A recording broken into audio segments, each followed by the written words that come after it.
اعوذ باللہ من الشیطان الرجیم بسم اللہ الرحمن الرحیم اللہم صلی علی سیدنا و مولانا محمد وعلی آل سیدنا و مولانا محمد و صحابی سیدنا و مولانا محمد مبارک وسلم صلی علیہ. پروگرام علم و عالم پاکستان سمیت تمام ایشیا ممالک اور پوری دنیا میں جہاں جہاں دیکھا جا رہا ہے تمامی ناظرین کو اور اسٹوڈیو میں موجود تمامی حاضرین کو محمد اعجاز بشیر کی طرف سے نہایت خلوص ادب اور چاہت و برات السلام علیکم ورحمۃ اللہ وبرکاتہ.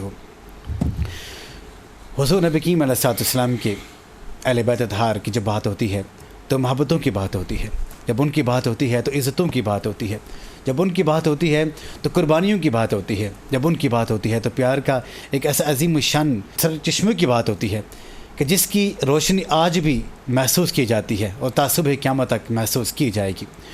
حضور نبی کریم صلی اللہ علیہ وسلم کے عظیم الشان اس خاندان کی جب ہم بات کرتے ہیں تو یہ وہ خاندان حق ہے کہ جس نے اس چیز کے اوپر ثابت کیا کہ جب مشکل وقت آتی ہے تو نانا کے دین کو کیسے بچایا جاتا ہے، مقابلہ کیسے کیا جاتا ہے.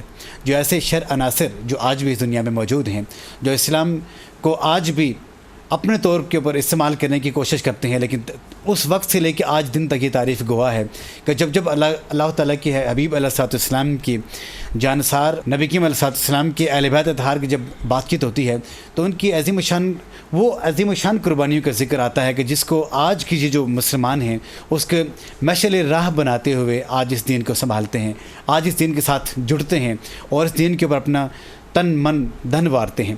حضور نبی کریم علیہ السلام کو جب دعوت اسلام ہوتی ہے تو مختلف قسم کے قبائل تھے، مختلف قسم کے مذاہب بھی وہاں اس وقت موجود تھے.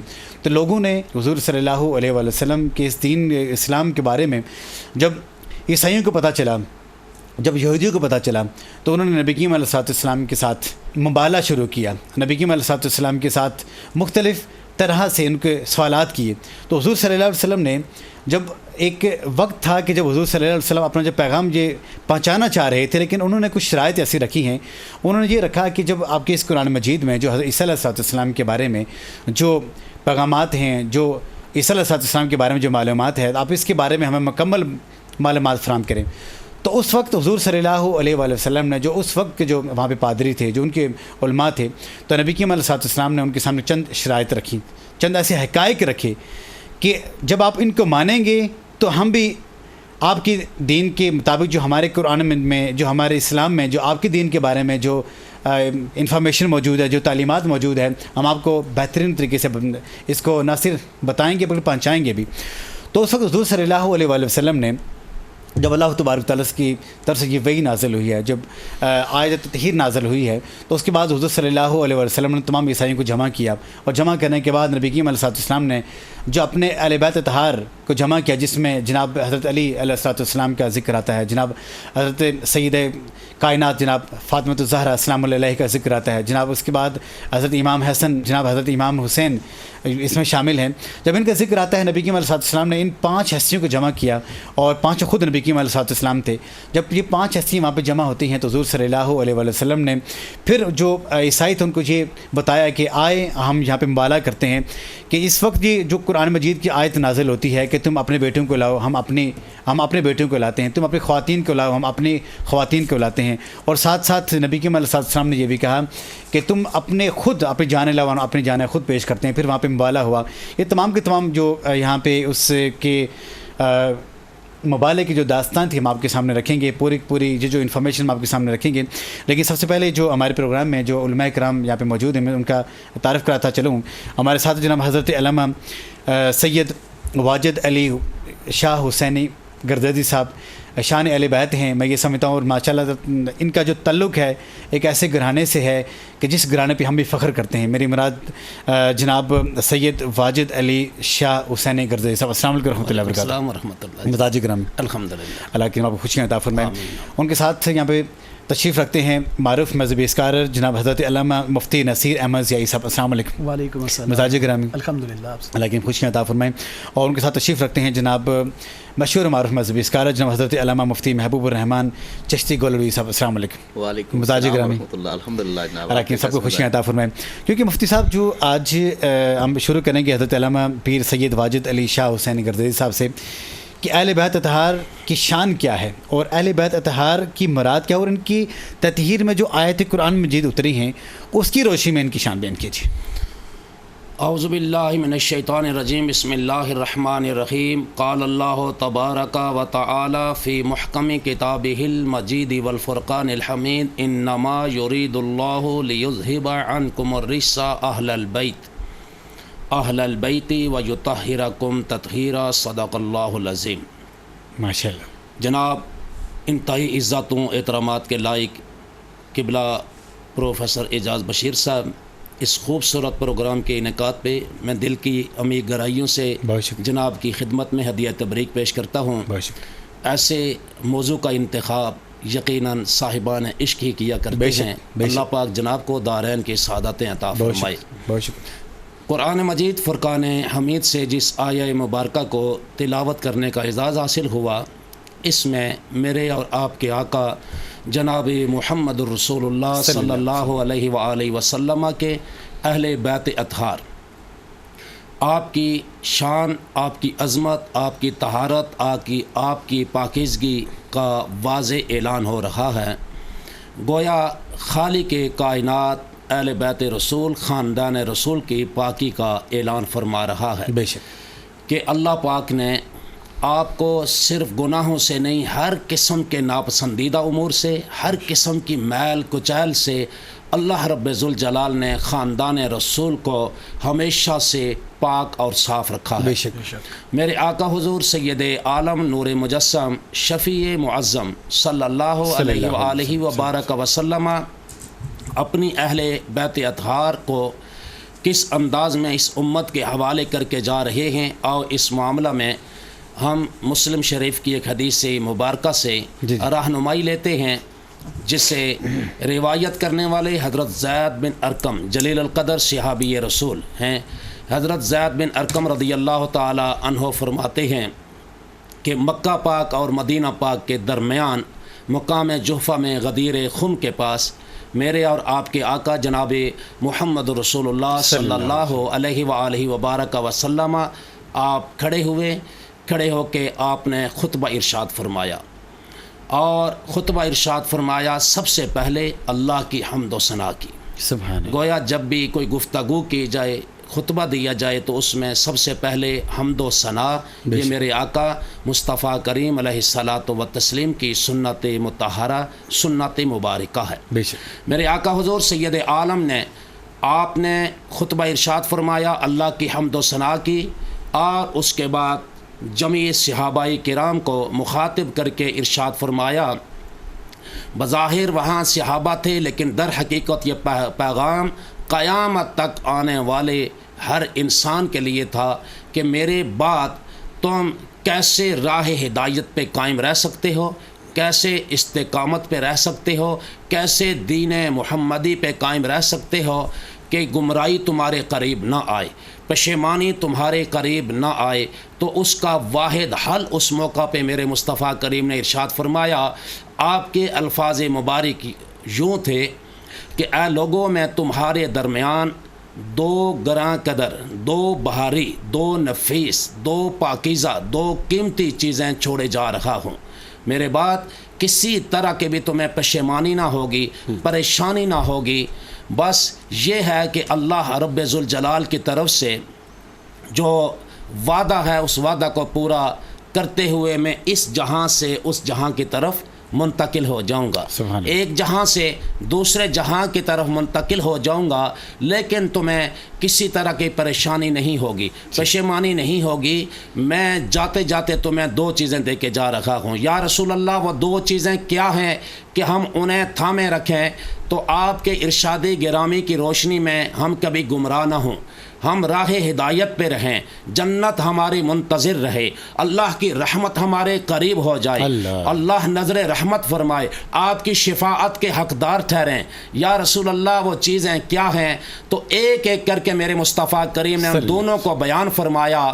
آپ نے ارشاد فرمایا، اولہما کتاب اللہ، ان دو چیزوں میں سے جو ایک پہلی ہے وہ اللہ کی کتاب قرآن مجید فرقان حمید برہان رشید ہے، کہ اس قرآن سے جب تک تم اپنے رشتے کو مضبوط رکھو گے، تمسک رکھو گے، قرآن سے گہرا تعلق رکھو گے، قرآن کو پڑھو گے، پڑھاؤ گے، سنو گے، سناؤ گے، اس کی خدمت کرو گے، اس کو سمجھو گے، کیوں کہ ولا رطب ولا یابس الا فی کتاب مبین، دنیا کی کوئی خشک و تر ایسی شے ہے ہی نہیں کہ کتاب مبین میں اس کا ذکر نہ ہو۔ اللہ، ہاں تلاش کرنے والوں میں فرق ہے۔ ابھی مفتی محبوب الرحمن چشتی گولڑی جب اسی قرآن سے اہل بیت کی شان بیان کریں گے، آیت مباہلہ پہ گفتگو کریں گے، وہ ایک عشق کا عجیب انداز ہوگا، ایک خوبصورت انداز ہوگا، ایک پیارا انداز ہوگا۔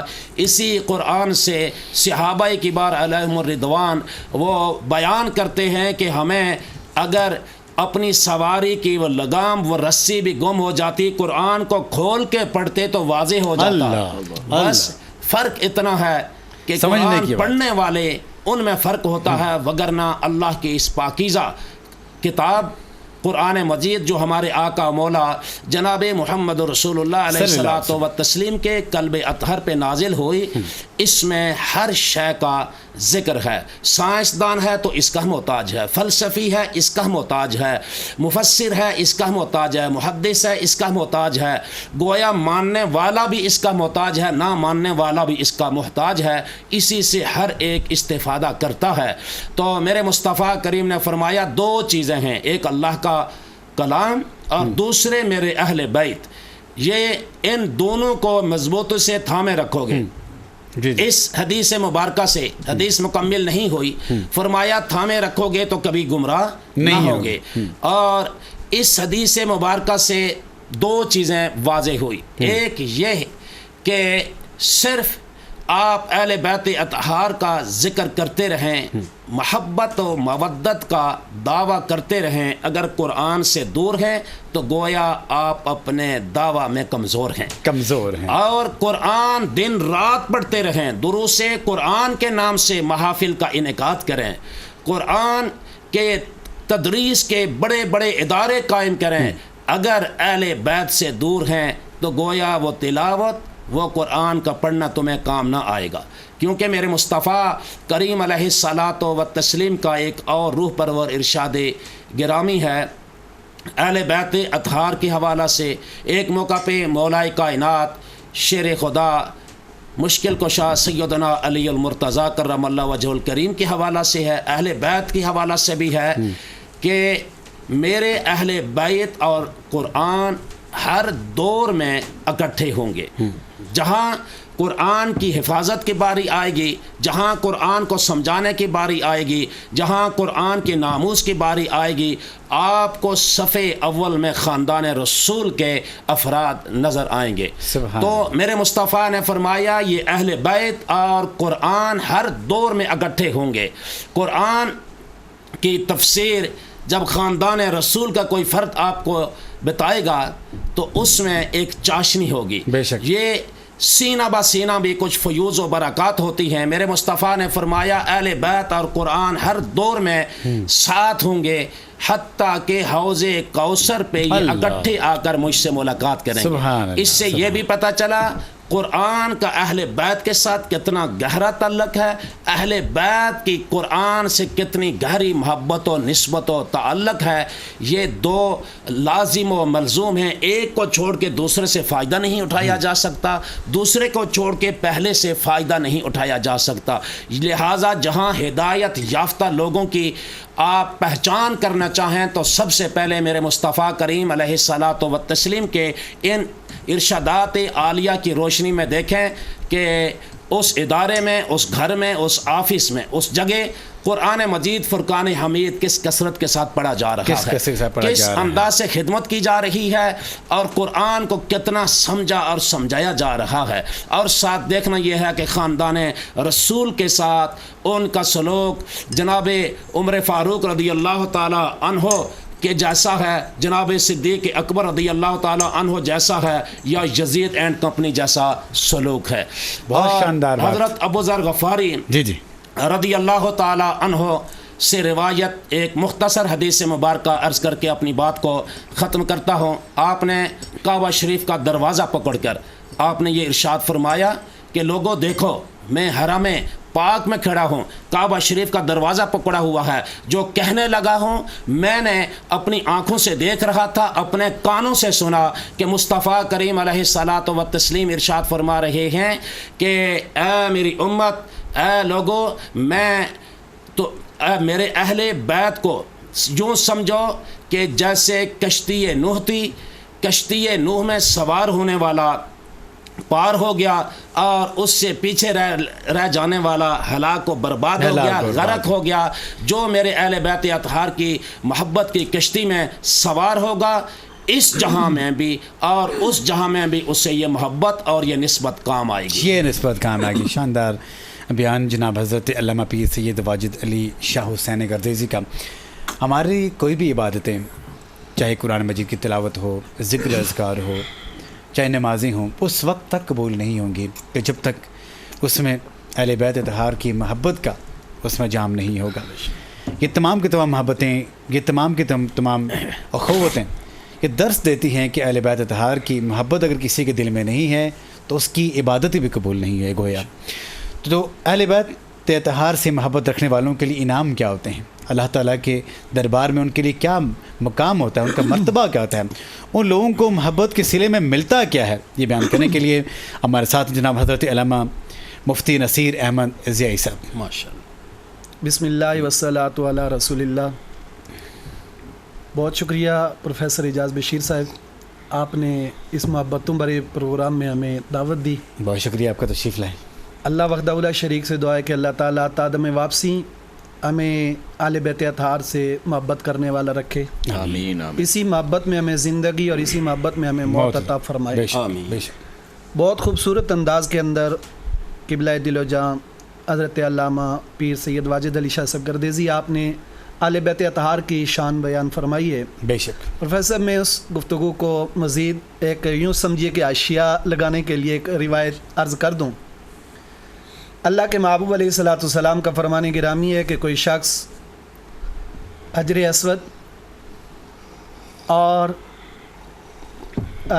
حجر اسود کے درمیان، مقام ابراہیم اور حجر اسود کے درمیان اللہ اللہ اللہ ساری زندگی عبادت کرتا رہے، عبادت کرتا رہے، وہ شب و روز سجدہ کرتے رہے، وہیں سارا قیام و قرات و جو کچھ بھی ہے وہ عبادات وہیں پہ کرتا رہے، اور اس کی موت اس حالت میں ہوئی ہو کہ وہ اہل بیت اطہار سے پیار نہیں کرتا، تو اللہ تعالیٰ اس کی عبادت کو اس کے منہ پہ مار دے گا، اس کی عبادت قبول نہیں۔ اللہ الامان الحفیظ، اس سے بڑھ کر اور سخت وعید کیا ہو سکتی ہے کہ اہل بیت اطہار سے جو ان کی محبت سے جو دل خالی ہو، اللہ تعالیٰ اس کی اس عبادت کو بھی قبول نہیں فرماتا جو مقام ابراہیم اور حجر اسود کے درمیان کی جائے۔ اللہ، بہت بڑی وعید سنائی آپ۔ اور محبت کی جہاں تک بات ہے تو قل لا اسألکم علیہ اجرا الا المودۃ فی القربى، اے محبوب آپ اپنی زبان اطہر سے اعلان فرما دیجئے، آپ خود اعلان کر دیجئے کہ اے لوگوں میں تم سے اپنی اہل بیت اطہار کی محبت چاہتا ہوں، مودت چاہتا ہوں، ان سے تم پیار کرنا، اور ان سے پیار کس وجہ سے کرنا؟ مجھ محمد کی وجہ سے کرنا۔ اللہ، بے شک۔ مجھ سے پیار کیوں کرو؟ میرے رب کی وجہ سے مجھ سے پیار کرو، اور میری اہل بیت اطہار سے میری وجہ سے پیار کرو، اور جو ان سے میری وجہ سے پیار کرے گا نا، پروفیسر بہت بڑی بات کرنے لگا ہوں، اللہ کے محبوب علیہ الصلاۃ والسلام نے فرمایا جو میری اہل بیت اطہار سے پیار کرنے والا ہوگا وہ کل قیامت والے دن میرے اس درجے میں میرے ساتھ ہوگا کہ جنت میں جہاں میں ہوں گا۔ سبحان اللہ، سبحان اللہ۔ اب اس سے بڑھ کر اور کیا ہو سکتا ہے؟ جہاں مصطفیٰ ہوں، ہاں، یہاں وہ جہاں پیار کرنے حسنین والا، کریمین ہوں، آئے آئے، جہاں سیدۃ النساء ہوں، جہاں یہ سارے پنج تن پاک ہوں، اور وہیں پر جگہ ان لوگوں کو مل جائے جو مصطفیٰ کریم کی اہل بیت اطہار سے پیار کرتے ہیں۔ ماشاء اللہ، ماشاء اللہ۔ پروفیسر اس میں تو بہت بڑی حدیثیں ہیں، بہت زیادہ محبت اہل بیت کے حوالے سے تو یقین کیجئے گھنٹوں درکار ہیں، گھنٹوں کیا کہ ہم ساری زندگی لگے رہیں تو اہل بیت اطہار کی محبت کو نہیں بیان کر سکتے۔